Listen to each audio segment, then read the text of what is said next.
Hey everyone, we are back with our members live stream, and I wanted to share with all of you some textual things that I have been finding in, series of ancient texts I've got on hand here, things that I think are very helpful to us during the times that we are in, but also one thing I think it's going to show all of us is that these kinds of things really are universal. They apply to all periods of time. They're very relevant to all. Hello, Tamago. Thank you for joining us. And so we're talking about these texts that I'm going to share that are relevant for our times, but also shows us that we are all realizing that these texts and these times are things that are always upon us in the human world. And so we'll start here with a very recent pope who was made into a saint not too long ago, John the 23rd. This is a really interesting little sharing from his soul. It's from Journal of a Soul, which is a classic mystical theology. Hi, John. Hello, Anna Yell. Thank you for joining us.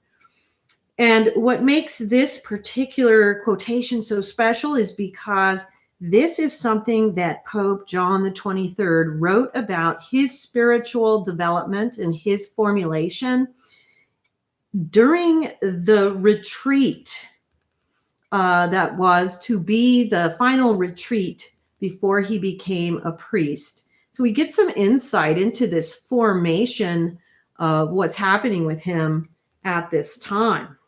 So he says here, and this is the year of my ordination as priest. I must think of the priesthood and think of it seriously. I am here in this holy retreat precisely for this purpose, for the work is great, the most solemn act of my life. If from the heights of this mountain, whose peak I shall reach within a few days, I were to turn back on my steps, ... Ooh. And what's interesting here, this is very interesting, a unique thing happens here. He stops his thoughts right there, and he picks it up again in 1912, 8 years later. Let's see what he says. At this point, the modest notes made during those spiritual exercises were interrupted, but the holy impressions of those days, so full of blessings, did not end there. After a lapse of 8 years, I'm writing in 1912, they are still clearly in my mind and, please God, will never be forgotten. Above all else, there was at that time ripening in my mind a lively desire and determination to annihilate the self completely in the presence of the heart of Jesus, in order that when I had become stripped of all that was myself, my divine master would find me more obedient to his commands and a worthier tool for doing some good, some great good in the church, not in places and ways chosen by my pride, but in simple blind abandonment to the will of my superiors. To make my retreat more profitable, I also heard some very fervent sermons preached to us by one of those good fathers. There were about 10 of us ordinands from different lands and different colleges, among others, a Florentine student from the Capranica, a Portuguese, Don Nicola Turchi, a former companion of mine at the Roman seminary, another Roman student, etc. I found great help in the daily exercise of the Way of the Cross, which we all made together in the chapel, and in listening to the life of the recently beatified Gabrielle of Our Lady of the Sorrows, which we read in turn at meal times, in the evening service in the richly adorned chapel where lies the body of St. Paul of the Cross, and it was the novena of the Assumption, and in the fine example of austere living given by the fathers themselves. I still remember the impression made on me every night when they rose for matins, and I heard the sound of their footsteps and the trailing of their long black habits along the dark corridors.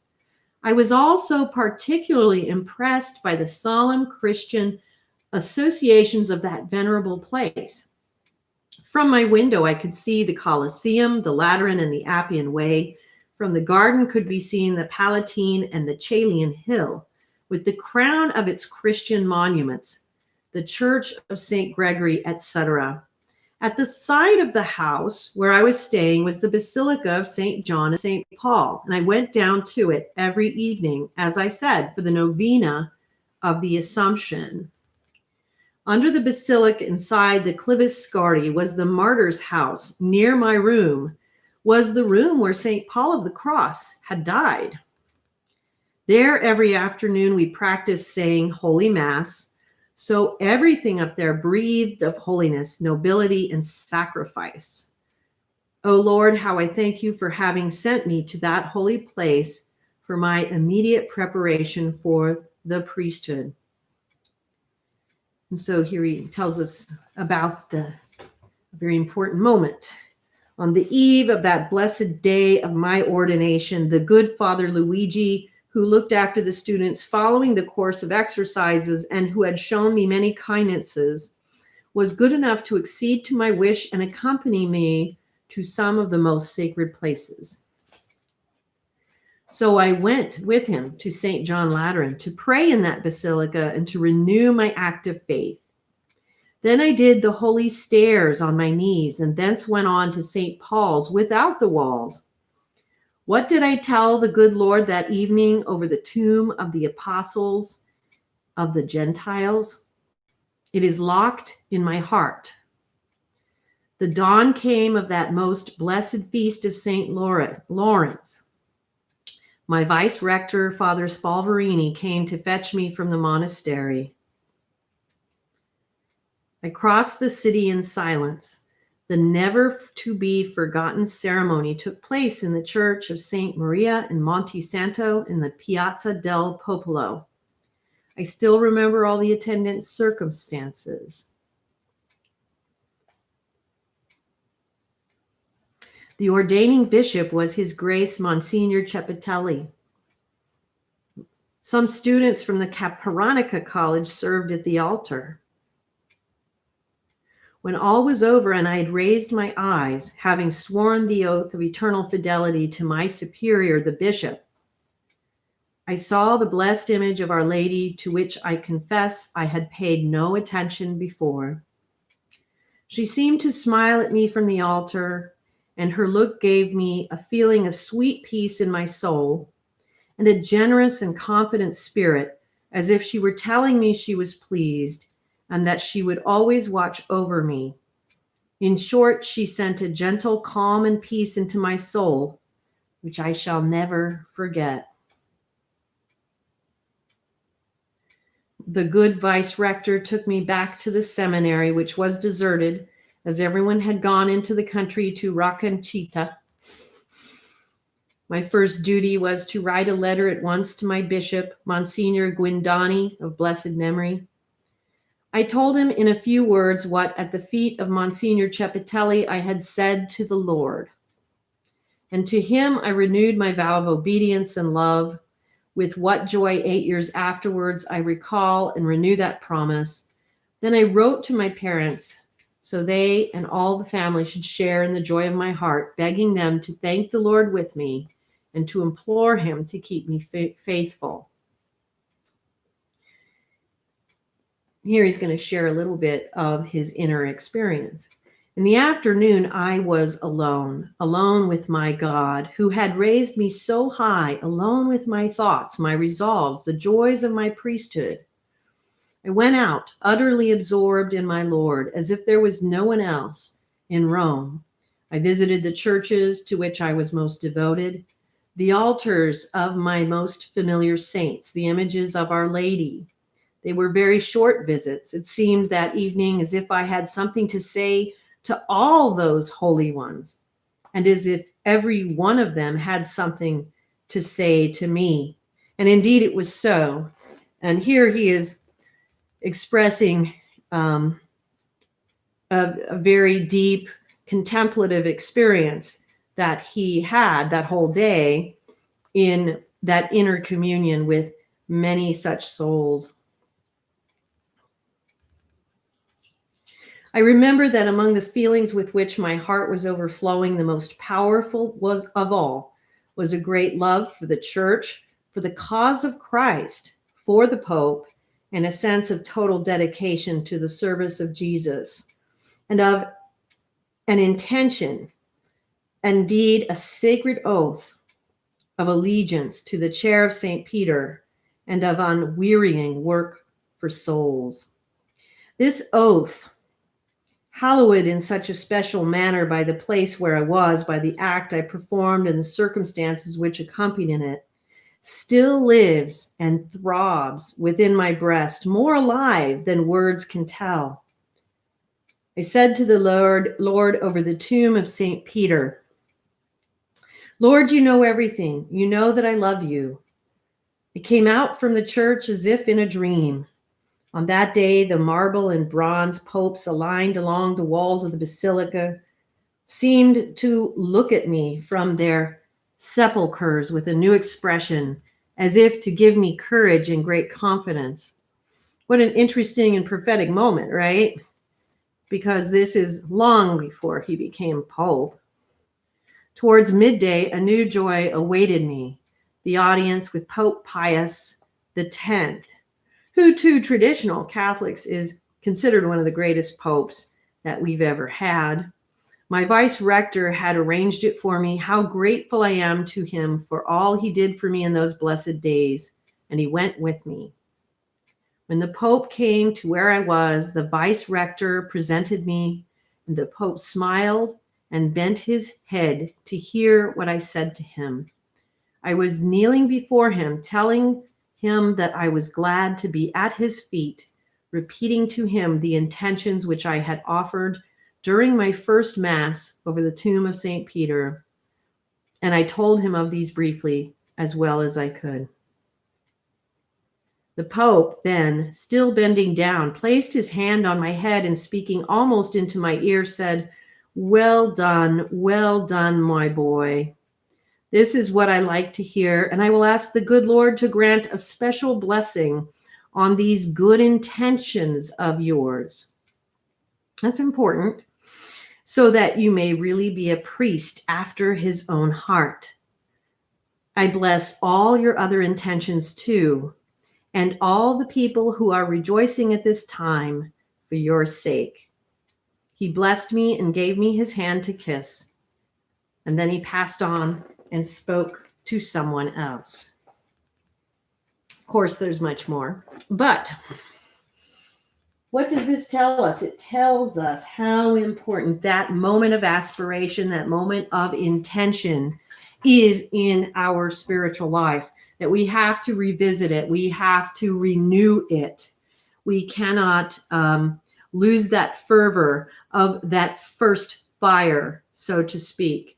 When we first become on fire for God, we have to allow that moment to be embedded in our soul in a way that we can reach back during difficult times in the future to pull that out and assist us in other ways. Another one I wanted to share from here is from an interesting text. It's called Talking with Angels by Gita Malaz. What makes this an interesting text is it was written during the Holocaust. And this was a mystic who received these I'd say, interlocutions during a time of great struggle, suffering, and difficulty. But yet, despite what was going on around her, she continued to cultivate her spiritual path and was able to receive the guidance as at any other time. And this is important for us. So this is called the dialogue with Lily, and it starts out with just a little bit background on what's going on around her at the time she then receives these revelations. And I'm just going to share with you that part before I share the revelations. It says, for Lily, there was no final examination. Political catastrophes are casting their shadows everywhere, and her pupils have taken all of her time as they spilled out their fears to her. Understandably, for the reality of the Nazi gas chambers is already common knowledge.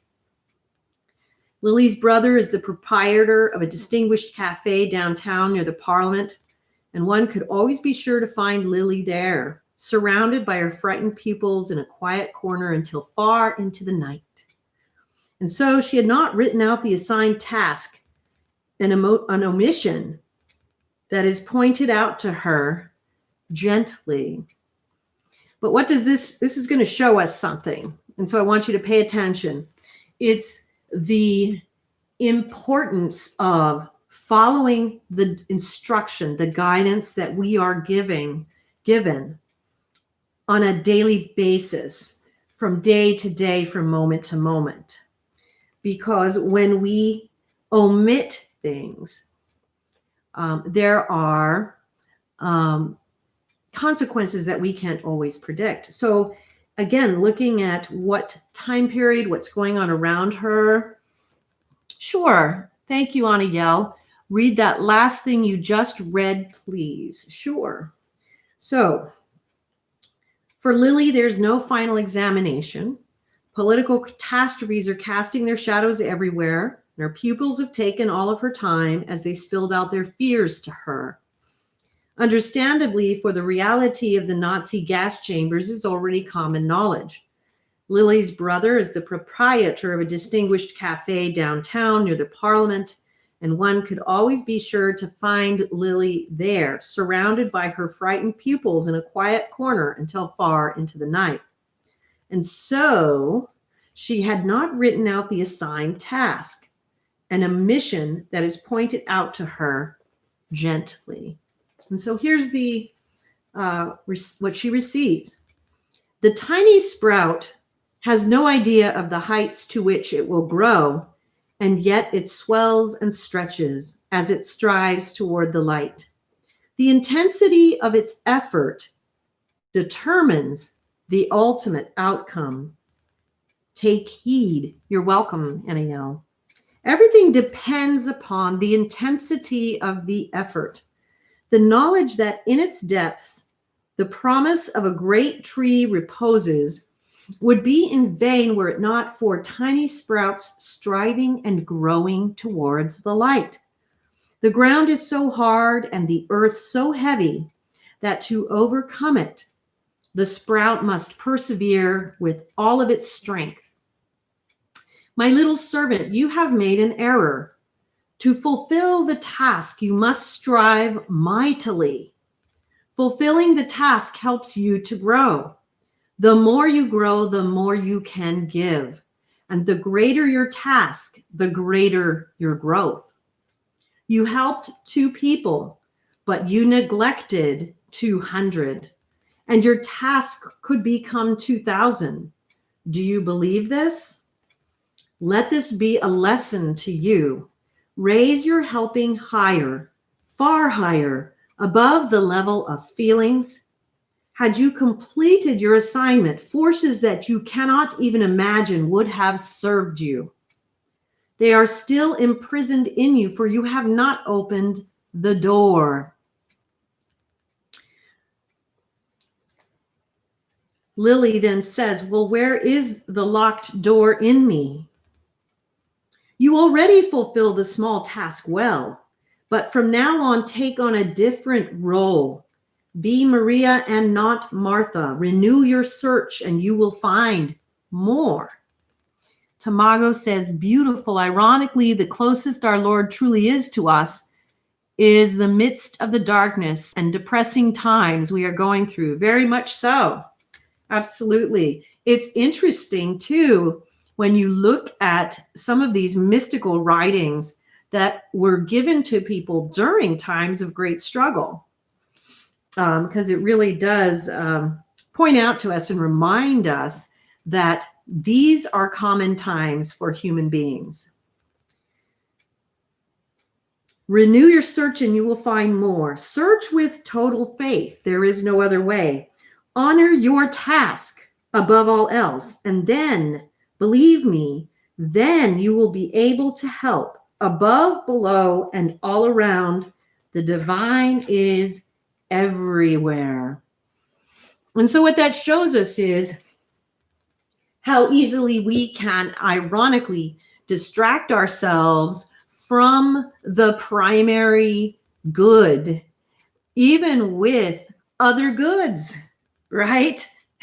Thank you, Anna. Yes, but this is what happens to us, where if we are not disciplining ourselves to do the things that we are instructed to do, and yet we might take on some things that we think are other goods, that we can convince ourselves that we are actually serving God and serving this mission, this plan forward.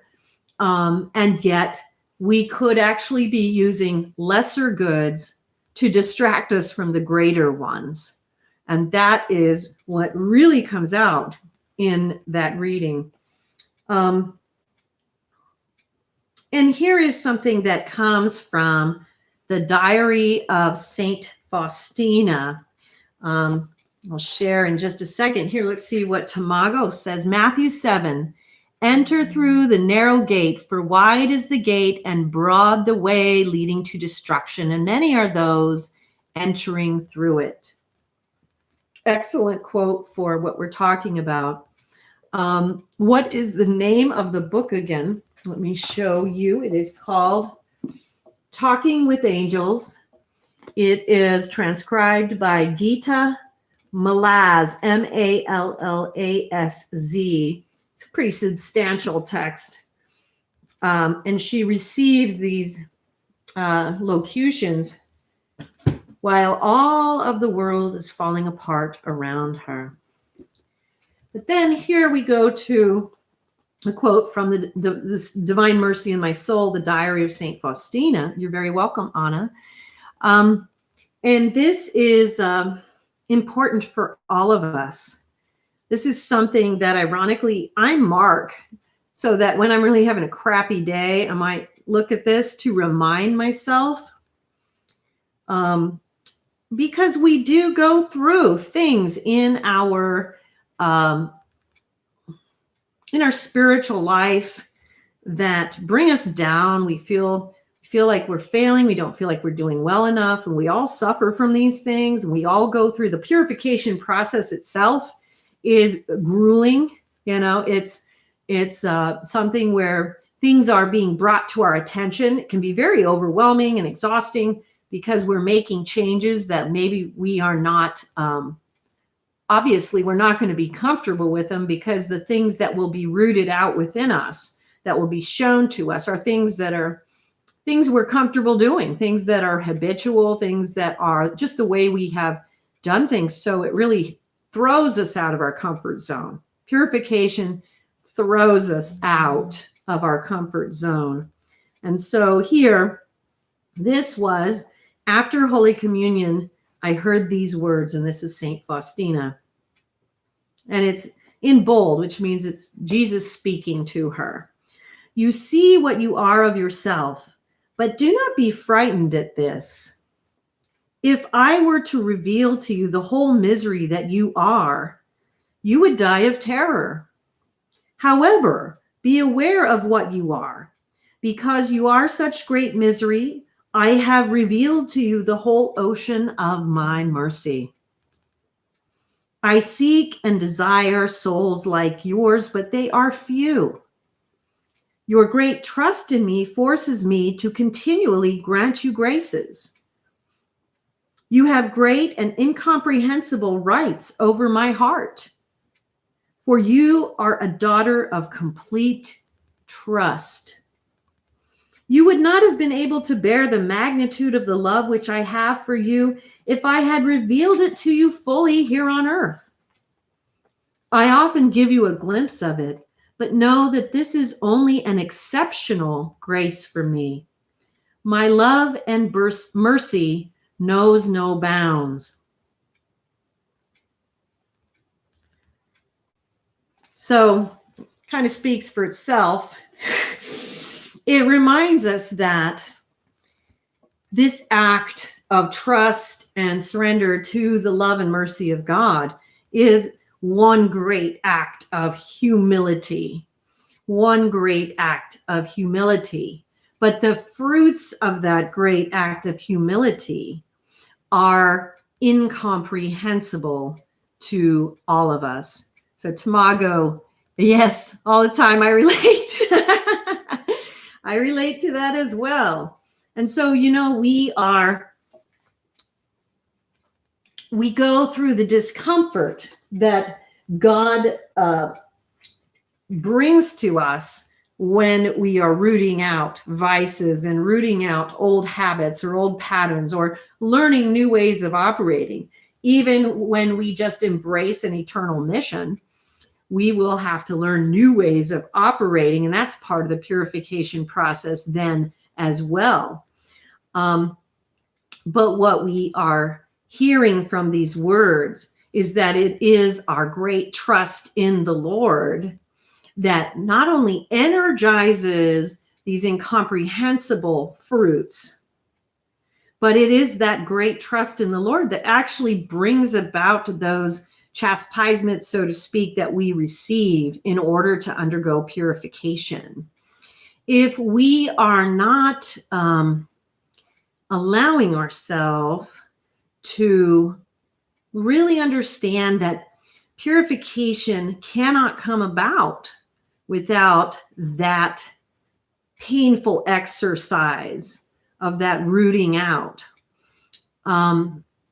then we can find ourselves literally like going into a love St. Faustina, love her too. And I do love the reading as well. So yes, thank you, Tamago. It is something that we can easily miss in that these discomforts, these feelings of being thrown off kilter, being even just feeling down, feeling overwhelmed by the concept of how am I going to alter and change the things that the Lord is showing me in this purification process. It is extremely helpful to remember those words, and that it is only because of our trust in Him and the fact that we have become willing and fertile souls that are receptive to have seed thrown upon us from the Holy Spirit, that we even receive those corrections. Anna, thank you. Thank you. We forget, and Mother Teresa spoke about this a lot. She talked about how God speaks to those souls who are called to serve Him. God corrects those souls who are called to serve Him. We forget that the very act of receiving a correction is actually a sign of predilection. It means that God's hand is upon us. And so if you are going through, as like what you're saying too, Anna and Tamago, apparently you guys relate. I totally do too. We all go through these things. But we have to remember correction is actually reserved for those who have God's predilection upon us. And so if we can remind ourselves at those moments when we are feeling that all those things we discussed, overwhelm, depression, just bad, we remind ourselves, okay, the fact that I have been corrected in and of itself indicates that God trusts me. He believes and is willing to send the grace to assist me in overcoming these things that are being rooted out of me, and showing me and energetically making it possible for me to do these things in the different ways that are being laid out before me and at my feet. And if you look even at the writings of Saint Therese of Lisieux, she talked about this a lot. So did Saint Teresa of Avila. One of the very famous quotes of Saint Teresa of Avila being, "If this is the way you treat your friends, God, no wonder you have so few." But it's important to understand that serving God does involve this heavy duty purification process. The purification process is also just something we all have to undergo, regardless of what we may be called to do. I'm so glad you can relate to that, Anna Yell. And I'd love to hear more about, how you relate to it, understand it. That would be really helpful as well. So just because I feel like it's a good thing to show the universality of spiritual experience across time and across ages, I wanted to bring this out as well. This is from Volume 1, Primitive Mythology by Joseph Campbell. But what it's going to show us is this process in a different place that is a little different and surprising, but it again reminds us that this is a universal human experience, this purification, this process of the spiritual evolution. Yes, thank you, Tamago. That is excellent. John, yeah, I'm glad you liked that quote from St. Teresa of Avila.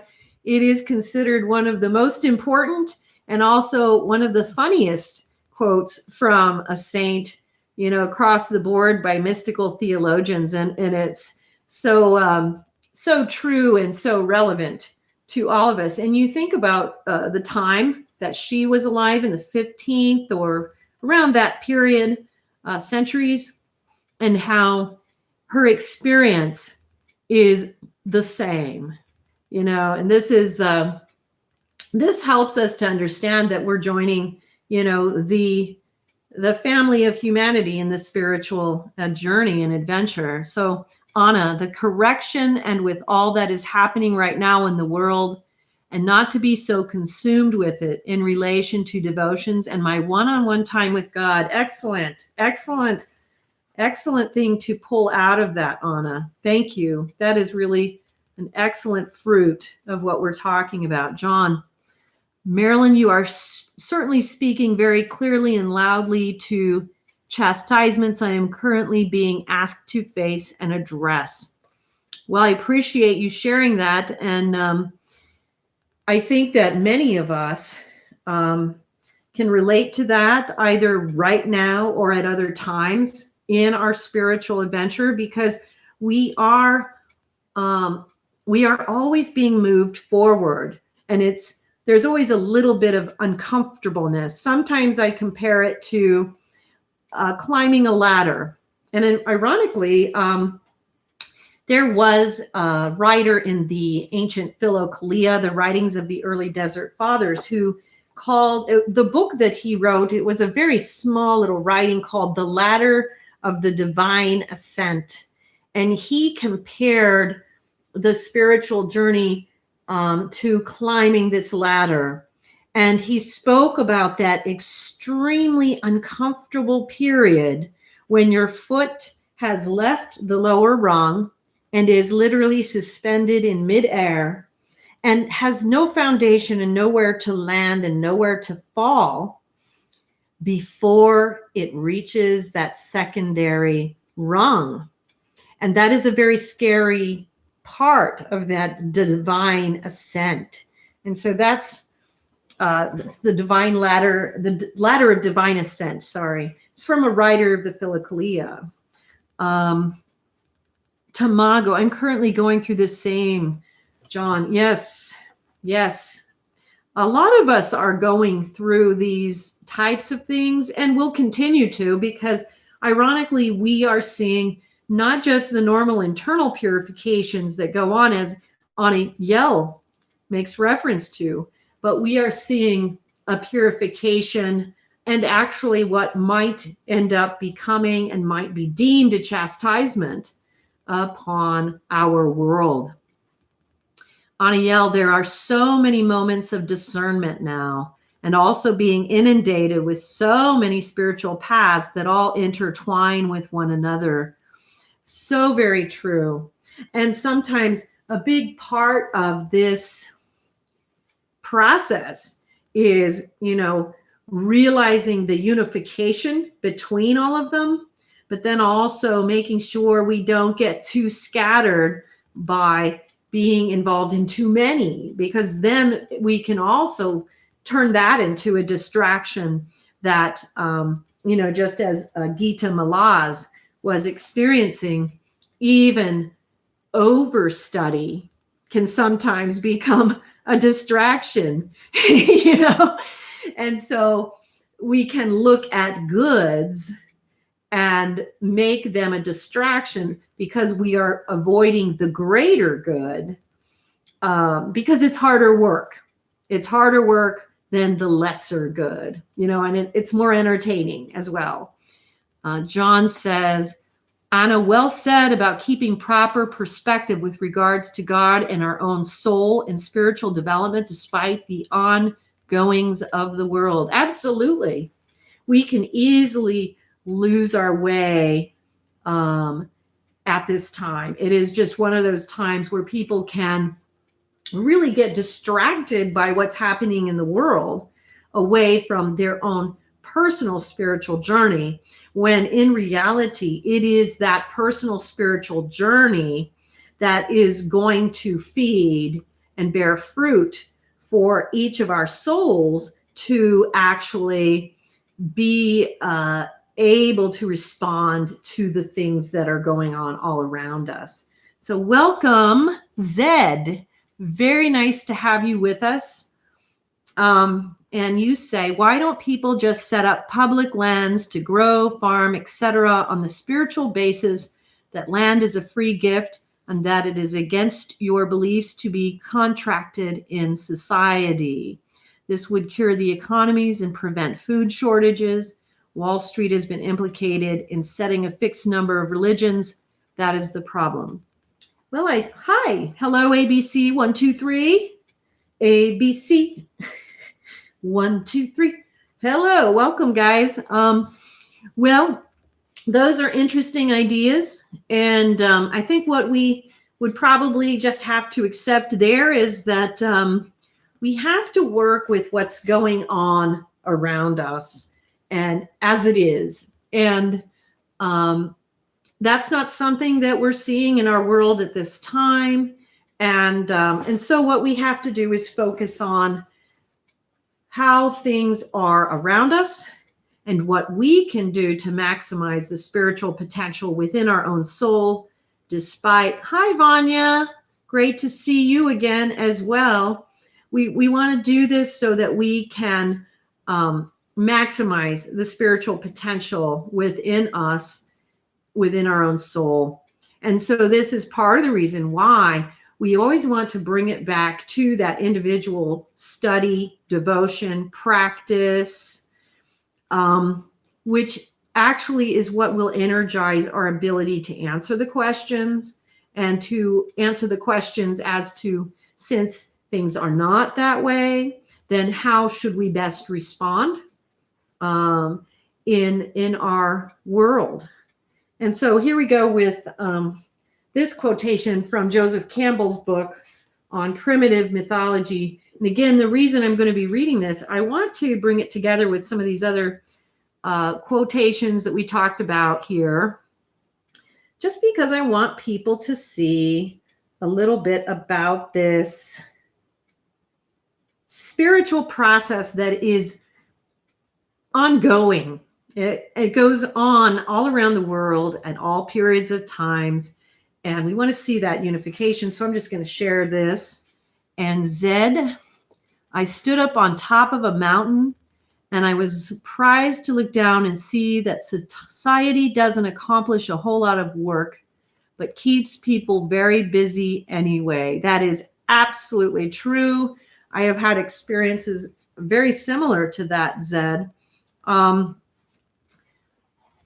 We do live in a human world where if we can just keep everyone busy, people will sometimes feel like they are accomplishing something of worth, when a lot of the time people may not be accomplishing anything at all of eternal value. But it's easy to distract us as human souls to think that if we are just keeping ourselves busy with a variety of things and distractions, that we are quote unquote working. The work is actually what we do in the depths of our soul. Very true, Zen. And, even in regards to what you're saying about people being in high density cities, because people cannot afford land to use for food. One thing I would just throw out there that I'm doing, and a lot of other members I know of are also doing, is utilizing whatever scenarios you may have, because we're in a time period where if you live in a city and you don't really have land, you can do container gardening. If you have even just a small plot of land, there are ways to actually maximize its use. And so, even just in that regard, there are things that you can consider doing to bring that ability to grow things and bring that natural world into your own personal space. And, be open to doing that, because there are a lot of options now with container farming. And a lot of people in cities who live in apartment buildings and things are actually finding with all of these new ways of growing things that they can actually bring some of that into their world. But okay, so we are now in the high civilizations from primitive mythology, Joseph Campbell. This early Sumerian temple tower with the hieratically organized little city surrounding it, where everyone played his role according to the rules of a celestially inspired divine game, supplied the model of paradise that we find centuries later in the Hindu Buddhist imagery of the world mountain Sumeru, whose jeweled slopes facing the four directions, peopled on the west by sacred serpents, on the south by gnomes, on the north by earth giants, and on the east by divine musicians, rose from the midpoint of the earth as the vertical axis of the egg-shaped universe, and bore on its quadrangular summit the palatial mansions of the deathless gods, whose towered city was known as Amaravati, the town immortal. But it was the model also of the Greek Olympus, the Aztec temples of the sun, and Dante's holy mountain of purgatory, bearing on its summit the earthly paradise. Yes, the Mad World song. Yes, I am familiar with that. Oh, excellent. Okay, we will see you in the next one, Tamago. For the form and concept of the city of God, conceived as a mecocosm, an early imitation of the celestial order of the macrocosm, which emerged on the threshold of history circa 3200 BC, at precisely that geographical point where the rivers Tigris and Euphrates reached the Persian Gulf, was disseminated eastward and westward along the ways already blazed by the earlier Neolithic. The wonderful life-organizing assemblage of ideas and principles, including those of kingship, writing, math, and calendrical astronomy, reached the Nile to inspire the civilization of the first dynasty of Egypt, circa 2800 BC. It spread to Crete on the one hand, and on the other to the valley of the Indus, circa 2600 BC, to Shang, China, circa 1600 BC. And according to at least one high authority, Dr. Robert Hein Geldern from China across the Pacific, during the prosperous seafaring period of the late Zhou dynasty between the 7th and 4th centuries BC to Peru and middle America. It is if the last fact be true as well as the rest, and its likelihood is considered in the following chapters. Hello, Atomica. Great to have you. Thank you very much. Those are very kind words. Thank you. Happy to have you here with us. Then it can be said without exaggeration that all the high civilizations of the world are to be thought of as the limbs of one great tree, whose root is in heaven. And should we now attempt to formulate the sense or meaning of that mythological root, the life-inspiring monad that precipitated the image of man's destiny as an organ of the living cosmos, we might say that the psychological need to bring the parts of a large and socially differentiated settled community comprising a number of newly developed social classes, priests, kings, merchants, and peasants, into an orderly relationship to each other, and simultaneously to suggest the play through all of a higher, all-suffusing, all-informing, energizing principle. This profoundly felt psychological as well as sociological requirement must have been fulfilled with the recognition sometime in the 4th millennium BC of the orderly round dance of the 5 visible planets and the sun and moon through the constellation of the zodiac. This celestial order then became the model for mankind in the building of an earthly order of coordinated wills. A model for both kings and philosophers, inasmuch as it seemed to show forth the supporting law not only of the universe but of every particle within it. In our normal earthly way of knowledge, we may become distracted by the multiplicity of the world's effects, as well as by our misdirected desires for personal power and pleasure, and losing touch with the inward order of our being, go astray. But the law of heaven now shall set us aright. For as we read once again in the words of Plato, quote, "The motions akin to the divine part in us are the thoughts and revolutions of the universe. These, therefore, every man should follow, and correcting those circuits in the head that were deranged at birth by learning to know the harmonies and revolutions of the world, he should bring the intelligent part, according to its pristine nature, into the likeness of that which intelligence discerns, and thereby win the fulfillment of the best in life set by God before mankind, both for this present time and for the life to come." So we see that these rooted ideas are not modern, they're not ancient, they have been around through every civilization, through every mythology, through every religion, through every spiritual path, even in, as he brings into the picture in primitive mythology, philosophy.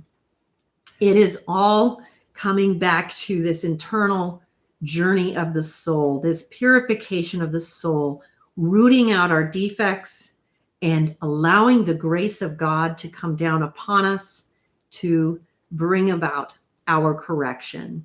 So I'd like to invite all of you. I would really love to see you. We're going to start another chat in just about 5 minutes. It'll be a live stream. And this one is just going to be a group chat. So whatever questions you may have, I'm hoping that we can just discuss what you would like to discuss in this next live stream, again, beginning in about 5 minutes. Thank you so much for joining this live stream. And I hope I will see all of you there. Get your questions and thoughts and sharings and everything you want to talk about going in your mind, and we will have a great time. Thank you.